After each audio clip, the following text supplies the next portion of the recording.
Have you ever seen the movie Catch Me If You Can?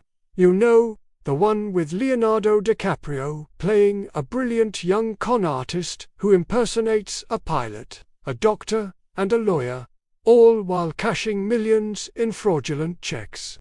It's a wild ride, but what if I told you the real story is even more incredible? Today, we're diving deep into the life of the man who inspired it all, Frank William Abagnale Jr., one of the most audacious imposters and forgers the world has ever seen. Frank's story begins in the 1960s. He was just a teenager when his parents divorced, a traumatic event that he says sent him spiraling. But he had something far more valuable: a sharp mind, a charming personality, and an uncanny ability to inspire trust.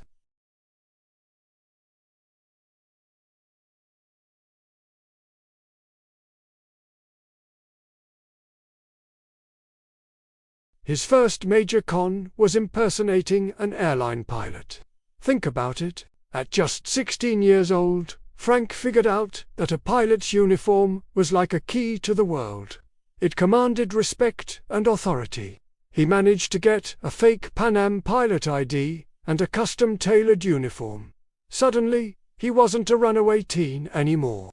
He was Captain Frank Williams. Under this guise, he deadheaded, meaning he flew for free in the cockpit S-jump Seaton, over 250 flights to 26 different countries. He'd just walk up to the counter, show his ID, and say he needed a lift to his next assignment. Airlines at the time had a professional courtesy system for pilots, and Frank exploited it perfectly. He saw the world, stayed in luxurious hotels, and ate at the finest restaurants, all paid for by Pan Am through forged expense checks. But how did he master the technical jargon? How did he avoid getting caught by real pilots who would surely notice he didn't know how to fly a plane? Frank was a master of observation and deflection. He'd claim he was just along for the ride and let the actual pilots handle the flying, saying something like, "You guys have it. I'm just catching a ride home." He'd listen intently to conversations, picking up lingo and procedures.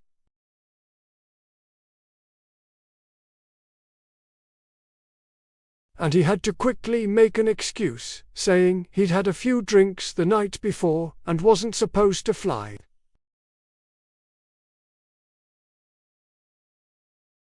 While his pilot persona was glamorous, it was his check fraud that truly funded his lifestyle. Frank was a genius forger. He understood the banking system's vulnerabilities better than many bankers did. He started by simply overdrawing his own bank account, but then he got more sophisticated. He'd print his own perfect replicas of payroll checks. He'd even open multiple bank accounts under different false identities to create a confusing trail. One of his most clever schemes involved tampering with deposit slips. He'd go to a bank, grab a stack of blank deposit slips, and print his own account number in magnetic ink at the bottom.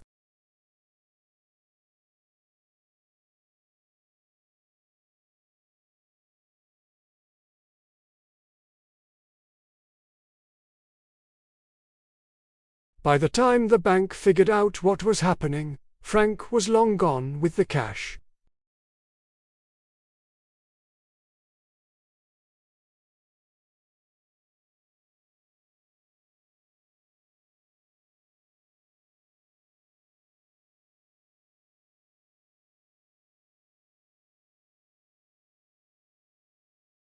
He retired his pilot uniform and settled down for a bit in Georgia.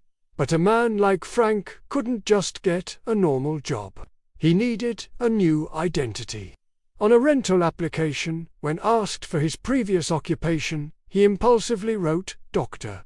This lie led him to his next great impersonation. He befriended a real doctor who lived in his apartment complex and, through this connection, landed a job as a supervising resident at a local hospital. He became Dr. Frank Connors. Now, you might be thinking, How on earth could someone with no medical training supervise a team of interns? Simple, he let the interns do all the work. He'd use his charm and supposed experience to deflect any real medical questions. If there was an emergency, he'd make sure one of the actual doctors on his team handled it. He mostly just signed paperwork and looked important. He read medical journals to keep up with the terminology, but he later admitted he was terrified the entire time, constantly worried that his incompetence would cost someone their life. He managed to hold this position for nearly a year before a close call with a baby's health scared him into quitting. He realized he was in way over his head and left before causing any real harm.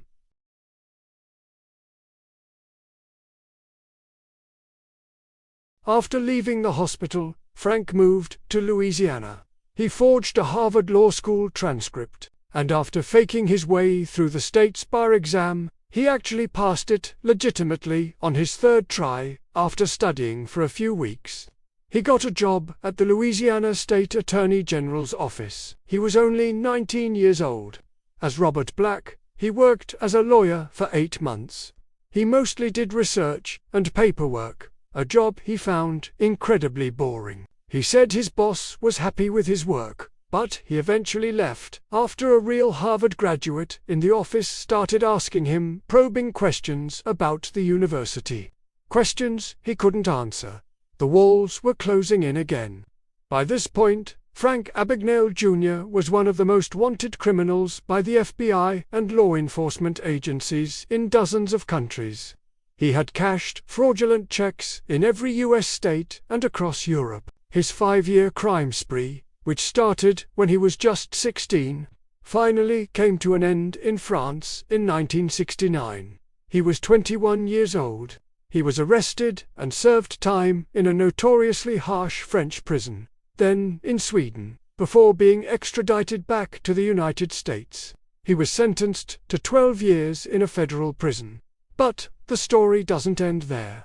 In a twist worthy of a Hollywood movie, the U.S. federal government offered him a deal. They recognized his unique genius. They told him he could serve the rest of his sentence by working with the FBI, helping them catch other forgers and counterfeiters. Frank accepted. He literally went from being one of their most wanted fugitives to being their top consultant on bank fraud. After his release, he tried a few normal jobs, but his criminal record made it difficult. Frustrated, he walked into a bank and made them an offer. "Hire me to teach your staff how to spot fraud like mine. And if you don't find my advice valuable, you don't have to pay me." The bank was impressed, and a new, legitimate career was born. Frank Abagnale Jr. went on to establish his own security consulting company, Abagnale and Associates.